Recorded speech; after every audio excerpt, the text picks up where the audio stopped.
نايقوان بيتربيا أنا بفرس عنشي بعيا عند زياد سن كراكر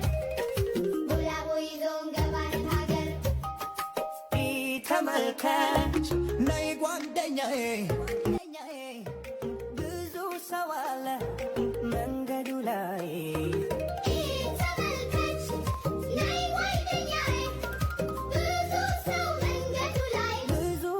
መንገዱ ላይ ላንጂ ተመልከት ወንደም ባቡቹ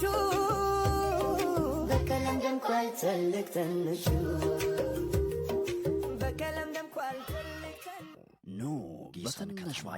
ጁላይ 11 እና 12 የቤተሰብ ቀን የማይረሱ የሁለት ቀን ትዝታዎች በሊሞራ ኢቨንትስ ልጅነቴ ሀበሻዊ ቀን